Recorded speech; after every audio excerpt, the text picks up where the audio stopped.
ये आकाशवाणी का प्रसारण है विविध भारती।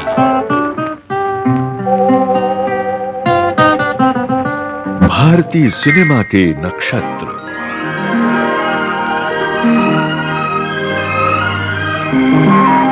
भारतीय सिनेमा के 100 बरस की यात्रा को समर्पित विविध भारती की पेशकश। भारतीय सिनेमा के नक्षत्र।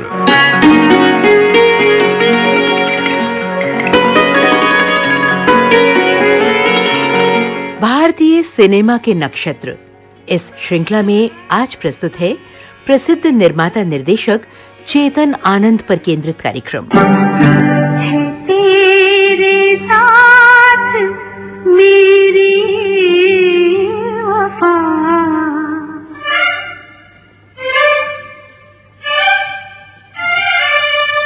है तेरे साथ मेरी वफा, मैं नहीं तो क्या जिंदा रहेगा प्यार मेरा, मैं नहीं तो क्या। अपनी ही बनाई फिल्म हिंदुस्तान की कसम के इस गीत के माध्यम से जैसे कि कह गए हैं वो, मैं नहीं तो क्या। उनकी फिल्में, उनकी फिल्मों का खुमार, उनकी फिल्मों का फलसफा और रूहानी संगीतकार मदन मोहन का उनकी फिल्मों में दिया सम्मोहक संगीत सब ज्यों का त्यों है। हिंदी फिल्मों को बहुत कुछ देने के बाद भी जिस फिल्मकार का वास्तविक मूल्यांकन नहीं हुआ वो है चेतन आनंद। होके मजबूर मुझे उसने बुलाया होगा, होके मजबूर मुझे। निर्माता, निर्देशक, अभिनेता, कथा, पटकथा और संवाद लेखक चेतन आनंद। क्या कुछ नहीं दिया उन्होंने हिंदी फिल्मों को। देश के लिए पहला कांस पुरस्कार, ग्रॉ प्री दू फेस्टिवल इंटरनेशनल दो फिल्म पामदोर यानी समारोह की बेस्ट फिल्म लेकर आए वो अपनी पहली ही फिल्म नीचा नगर के जरिए। हैया हो हैया, हैया हो हैया, हैया हो हैया। इस फिल्म के साथ भारत रत्न से नवाजी गई शख्सियत पंडित रविशंकर के संगीत को फिल्मी धारा से चेतन आनंद ने ही जोड़ा। बॉलीवुड कही जाने वाली फिल्म नगरी में समांतर सिनेमा कही जाने वाली धारा का सूत्रपात भी इसी फिल्म नीचा नगर से हुआ। यानी चेतन आनंद को पैरेलल यानी समांतर, कला और रियलिस्टिक सिनेमा का जनक भी कहा जा सकता है। देश की पहली और अब तक की सबसे यादगार वॉर मूवी हकीकत उन्होंने ही साकार की। कर चले हम फिदा जानो तन साथियों, अब तुम्हारे हवाले वतन साथियों।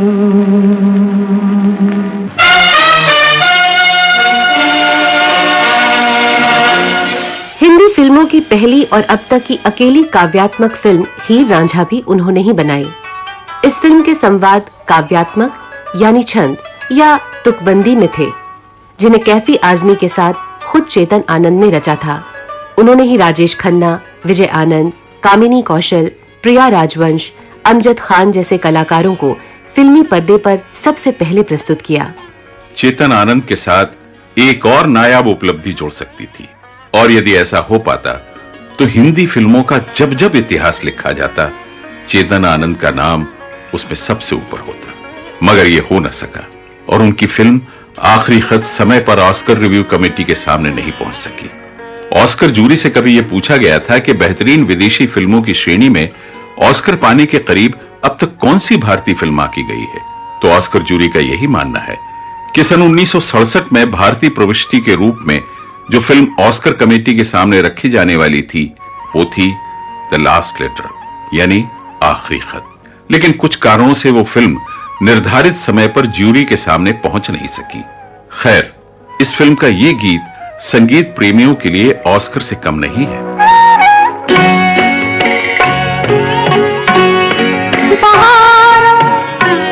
मेरा जीवन भी संवारो,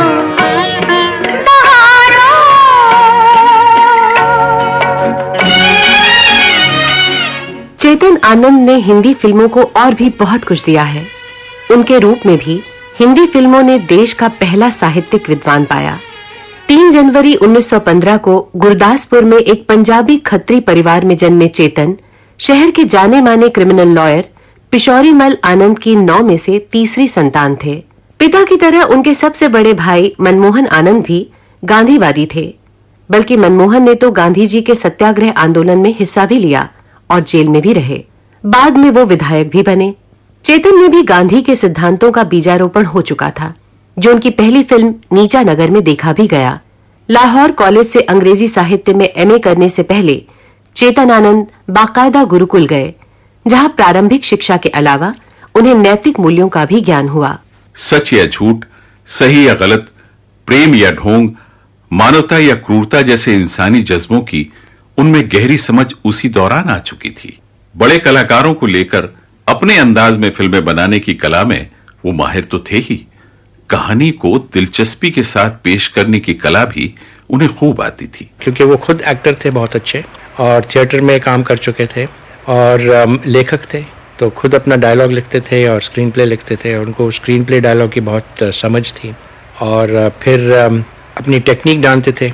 आप हैं चेतन आनंद के सुपुत्र केतन आनंद। मुझे बार बार कहते थे कि सिनेमा इज ए लैंग्वेज, उसको सीखना पड़ता है, और cinema has no rules but you must learn the grammar first.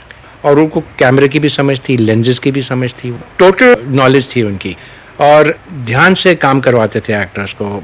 कई बार वो खुद डायलॉग बोलते थे कि इस तरह बोलो, क्योंकि वो खुद एक टीचर रह चुके थे एक्टिंग के, थिएटर में काम कर चुके थे, तो उनको सिखाना आता था।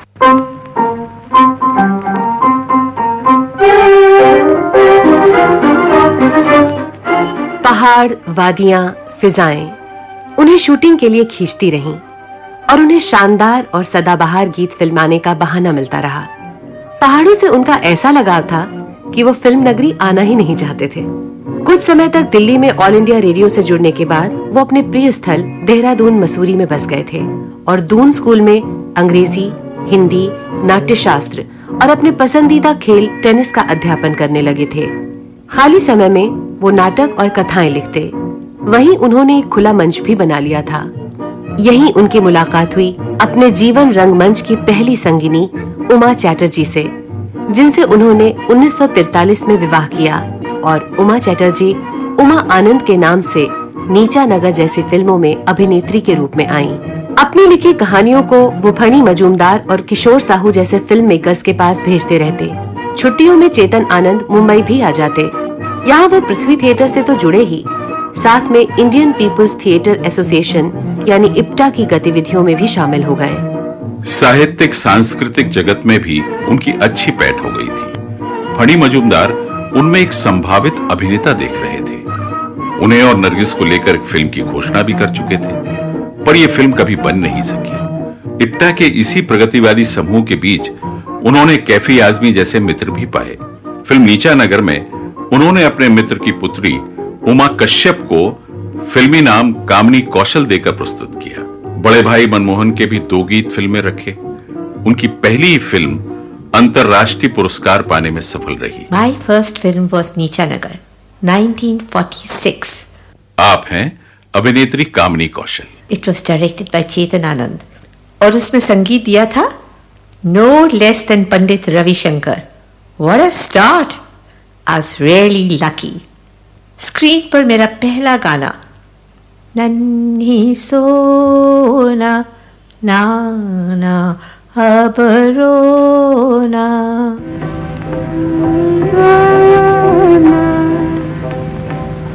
ओ नन्ही सोना नाना अब रोना।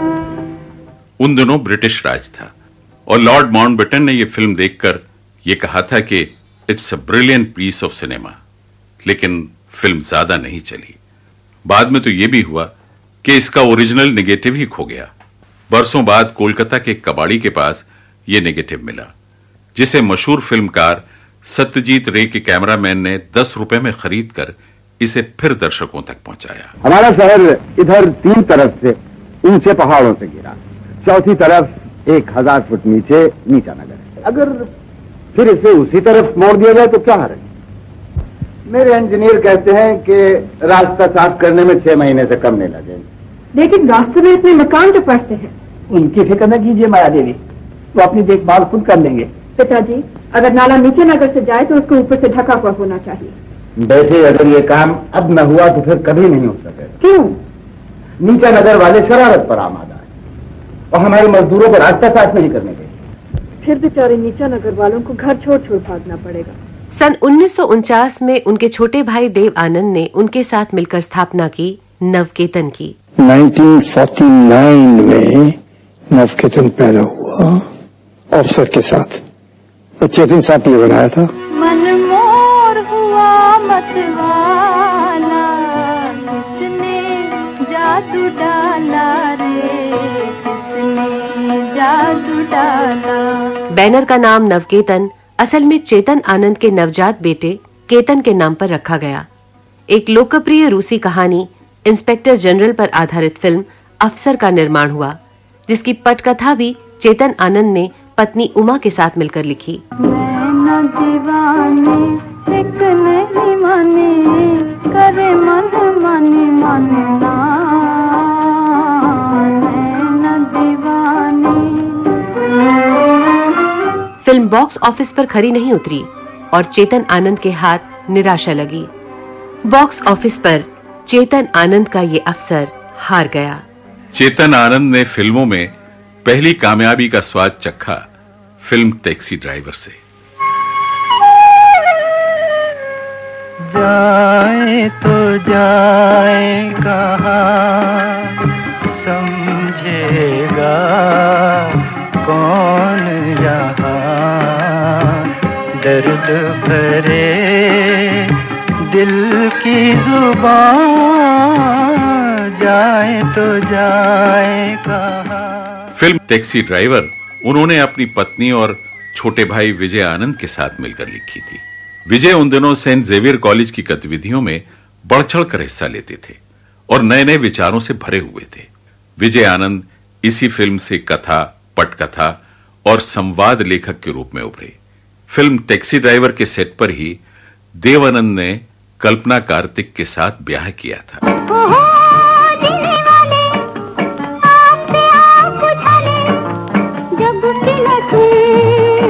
अगली फिल्म जोरू का भाई में चेतन आनंद ने अपने भाई विजय आनंद को बतौर अभिनेता पेश किया। इसी फिल्म में उन्होंने सचिन देव बर्मन के सहायक जयदेव को स्वतंत्र संगीत निर्देशन की जिम्मेदारी सौंपी। बार बार कौन करे, बार बार कौन करे, अब तेरा इंतजार कौन करे। फिल्म जोरू का भाई से ही उन्होंने संकेत दे दिए थे नवकेतन से अलग होने के। सच बतला मुझे जोगी, बलम से बात कब होगी, सच बतला मुझे जोगी। चेतन आनंद के निर्देशित अगली फिल्म थी फंटूश। ऐ मेरी टोपी पलट के आ, ना अपने फंटूश को सता, ऐ मेरी दिलबर इधर नजर कर न जा, बिछड़ कर न जा न जा, ऐ मेरी टोपी पलट। फिल्म फंटूश ज्यादा तो नहीं चली पर सराही गई। सन 1957 की फिल्म अंजलि के साथ उन्होंने खुद को अभिनेता के रूप में भी प्रस्तुत किया और जिस किसी फिल्म समीक्षक ने ये फिल्म देखी है उनका मानना है कि तीनों भाइयों में चेतन सबसे ज्यादा सक्षम अभिनेता थे। प्यार करे जब लाख पतंगे चलते हो, प्यार करे।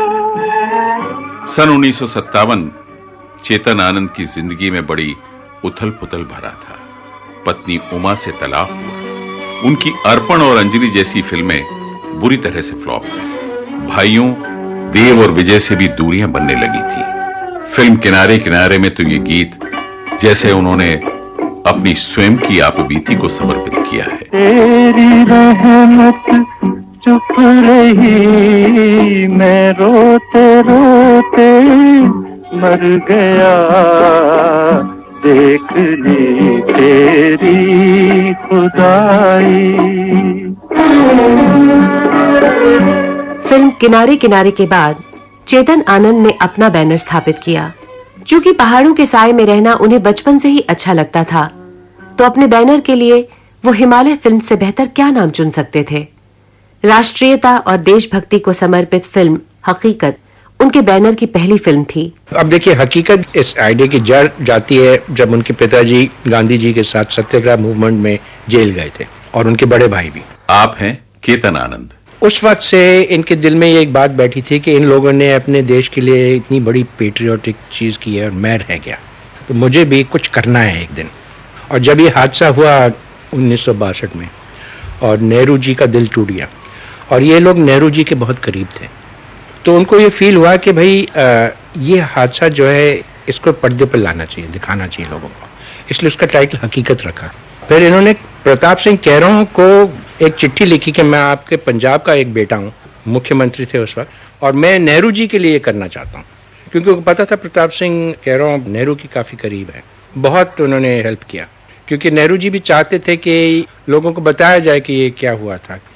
अब हकीकत की खूबी ये, मैं तो था नहीं उधर, लेकिन लोग जो वहाँ गए थे वो ये मुझे बताते हैं कि उनको ये अस्थमा का प्रॉब्लम बहुत रहता था, और वो आहिस्ते आहिस्ते चल चल के पहाड़ियाँ चढ़ते थे और अपने शॉट्स लेते थे, और वो ऑक्सीजन की कमी होती थी उधर, और रात को अपने सीन्स चेंज करते थे, लिखते थे, क्योंकि नई नई कहानियाँ ऊपर आने लगती थी। सिपाहियों के साथ जो बातचीत चलती रहती थी, तो नए नए इंसिडेंट्स वो इनकॉर्पोरेट कर लेते, अपनी कहानी में जोड़ देते थे।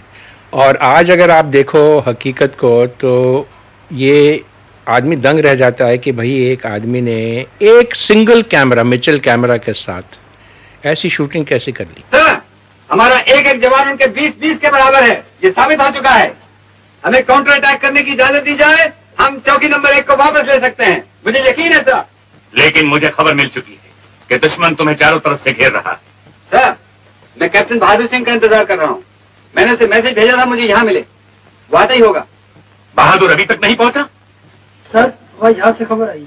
टाइगर, अभी खबर मिली है कि दुश्मन चारों तरफ से तुम्हारे नजदीक बढ़ रहा है, वो 2000 के करीब है। तुम जल्दी वहां से निकल आओ। सर, बहादुर के पास सिर्फ 2-4 जवान हैं, मैं उसे कैसे दुश्मन के हवाले कर जाऊं? एक आदमी की खातिर इतनी जानें खतरे में नहीं डाली जा सकती। और उनके एक्टर्स जो थे, उन्होंने सब ने मिलिट्री के साथ ट्रेनिंग ली थी। आप हैं चेतन आनंद के सुपुत्र केतन आनंद। 3 months they were trained before he went up. How to walk, how to talk, how to sit, how to salute, how to parade, how to shoot a gun, how to, सबको training दी थी। हो सकता है ये घेरा 2-4 दिन में हट जाए, लेकिन एहतियातन हमें होशियार रहना होगा। इसलिए तुम मेरे साथ 2 नंबर चौकी चलोगे। वहाँ हमारे पास और जवान भेज दिए जाएंगे। मेरी गैरहाजिरी में चौकी के तुम कमांडर हो। Yes sir. अगर कोई गड़बड़ हो, होशियारी से काम लेना। सर, आप फिक्र मत कीजिए, हमारा एक एक जवान के 20-20 के बराबर। कर चले हम फिदा जानतन साथियों, अब तुम्हारे हवाले वतन साथियों। फिल्म हकीकत में कई कलाकारों को ब्रेक मिला।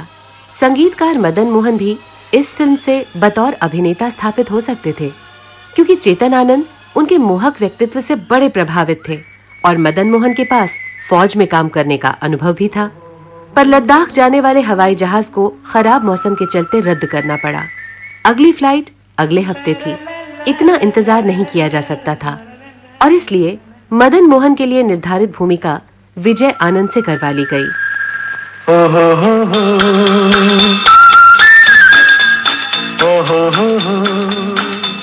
चेतन आनंद की फिल्मों में उनकी आखिरी फिल्म तक नज़्मों का दौर बना रहा।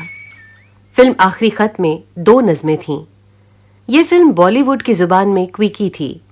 1.5 साल के मास्टर बंटी को मुंबई की सड़कों पर खुला छोड़ दिया गया, और सिनेमेटोग्राफर जाल मिस्त्री उसे अपने कैमरे में कैद करते चले गए। फिल्म फटाफट बनाई जा रही थी, इतनी जल्दी कि इधर फिल्म की शूटिंग चल रही थी, उधर फिल्म की कहानी पर काम चल रहा था, क्योंकि तब तक कहानी भी तैयार नहीं हुई थी। फिल्म आखिरी खत के बारे में बोलते हुए केतन आनंद: आखिरी खत भी एक 15 महीने के बच्चे की कहानी थी और उनका कैमरा उनकी कलम थी। वो जैसे जैसे बंटी सोता था उसको यूनिट अरेस्ट करता था, जब वो जाग जाता था जहाँ वो जाता था कैमरा उसको फॉलो करता था, कभी कभी छुप छुप के, कभी कभी ओपनली। तो स्पॉन्टेनियस सिनेमा था वो। कभी कभी वो बच्चे को छोड़ देते थे, हालांकि यूनिट के लोग इर्द गिर्द घूमते रहते थे कि अगर कोई भीड़ से आके बच्चे को उठा लेता है तो मेरी कहानी बदल जाएगी, वहाँ से मैं बदल दूंगा, एक सीन बना दूंगा कि किसी ने उठाया और ले गया घर। लेकिन ऐसा नहीं हुआ। मेरे चंदा मेरे नन्हे तुझे अपने सीने से कैसे लगाऊं, सोनी गोदी में कैसे उठाऊं। चेतन आनंद की हीर रांझा की नज़्मों का तो कोई जवाब ही नहीं। वास्तविक रचयिता वारिस शाह की हीर रांझा चेतन आनंद ने अनोखे ढंग में पेश की। हीर रांझा बड़ी खूबसूरत फिल्म थी, बहुत प्लान करके बनाई थी। हीर रांझा में बहुत प्लानिंग गई थी क्योंकि इसमें बंदिश थी शायरी की। उन्होंने जिद की कि वारिस शाह ने एक गीत लिखा था। आप हैं केतन आनंद। उन्होंने कहानी नहीं सुनाई थी, ये प्रोज नहीं है, पोइट्री है। तो अगर मैं वारिस शाह की कहानी लेता हूँ तो मैं उनकी इंसल्ट करता हूँ अगर मैं पोइट्री में नहीं बनाता था, तो मेरी पूरी फिल्म एक शायरी होगी। तो उन्होंने कैफी आज़मी को चैलेंज दिया कि आप लिखोगे, तो फिर उन्होंने प्लानिंग की। फिर उन्होंने कहा ठीक है, डायलॉग ऐसे लिखे जाएंगे जो बोले जा सकते हैं। तू जब आ जाती है पास, भूख मर जाती है, जाग उठती है प्यास। प्यास तो लस्सी पियो, लस्सी भी है।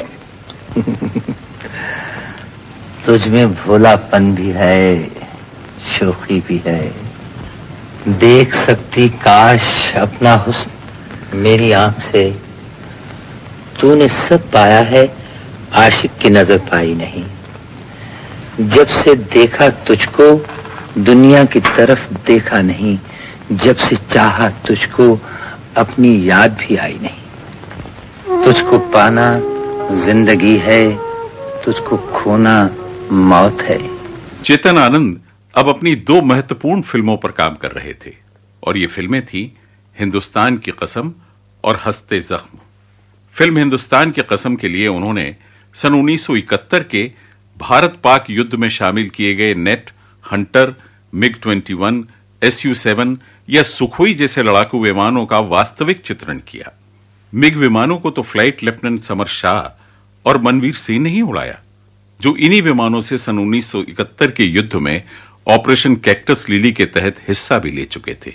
फिल्म का संगीत बेहद सराहा गया। हर तरफ अब यही अफसाने हैं, हम तेरी आंखों के दीवाने हैं, हम तेरी आंखों के दीवाने हैं। हर तरफ अब यही अफसाने हैं।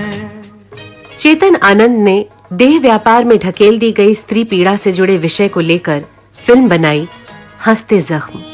इस फिल्म में उनके करीबी दोस्त बलराज साहनी ने अपनी खोई हुई बेटी की तलाश में डूबे पुलिस अफसर की दिल छू लेने वाली भूमिका निभाई। बाप का नाम नहीं है। करती क्या हो? नफरत कोई काम पेशा धंधा करती हूँ। क्या करती हो? धंधा करती हूँ। मजाक बंद करो लड़की। अपना जिस्म बेचती हूँ, इसे आप मजाक समझते हैं? ऐसी बातें करते हुए तुम्हें शर्म नहीं आती? पुलिस स्टेशन में खड़ी हूँ, सच बोल रही हूँ, फिर शर्म किस बात की? तुम्हें मालूम है ये पेशा करती हुई पकड़ी जाओ तो तुम्हें सजा मिल सकती है। पकड़ी जाऊंगी तो सजा भुगत लूंगी, बहुत सी बातों से छुटकारा मिल जाएगा।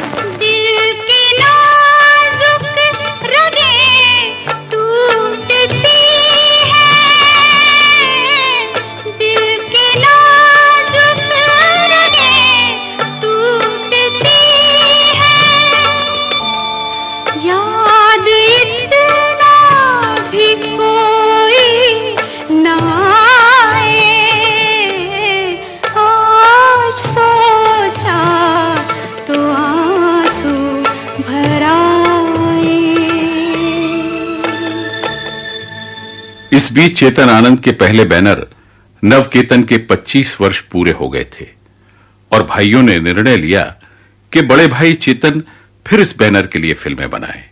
एक था राजा नाम की फिल्म की तैयारियां शुरू हुई, लेकिन देव आनंद इस विषय से प्रभावित नहीं थे। इसीलिए 2 ऐसी फिल्में घोषित हुईं जो इसी बैनर की शुरुआती फिल्मों का रीमेक थी।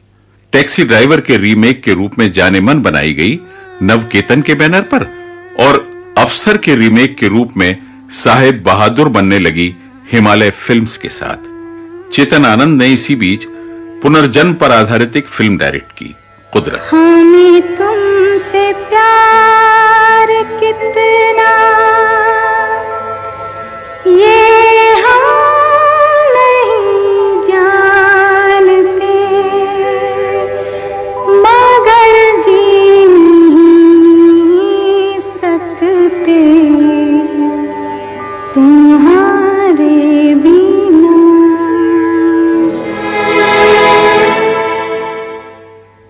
हम रहे न हम और हाथों की लकीरें भी उन्होंने ही बनाई, लेकिन ये फिल्में चली नहीं। तेजी से फैलते टीवी पर्दे के लिए भी उन्होंने अपने मनपसंद विषय सरहद और राष्ट्र प्रेम पर आधारित धारावाहिक परमवीर चक्र बनाया। बस इसके बाद वो सक्रिय निर्माण से हट गए। इस धारावाहिक के अलावा उन्होंने 19 फिल्में निर्देशित की, 9 फिल्मों की कहानी से जुड़े, 7 में अभिनय भी किया और 3 खुद प्रोड्यूस की।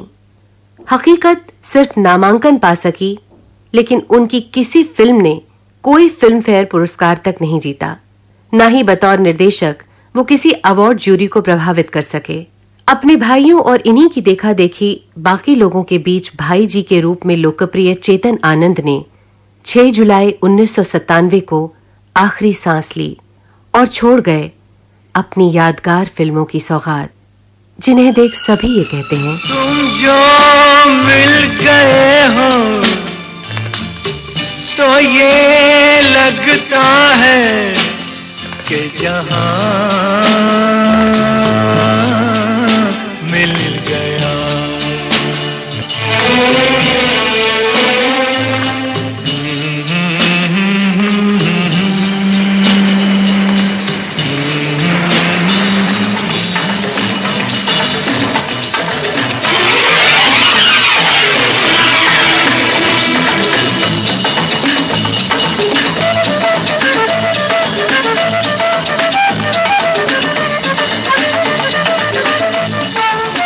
भारतीय सिनेमा के नक्षत्र।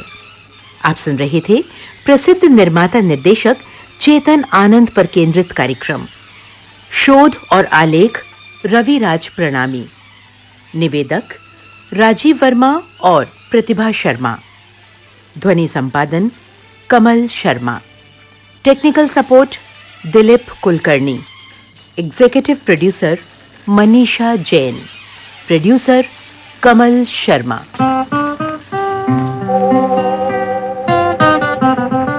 भारतीय सिनेमा के नक्षत्र।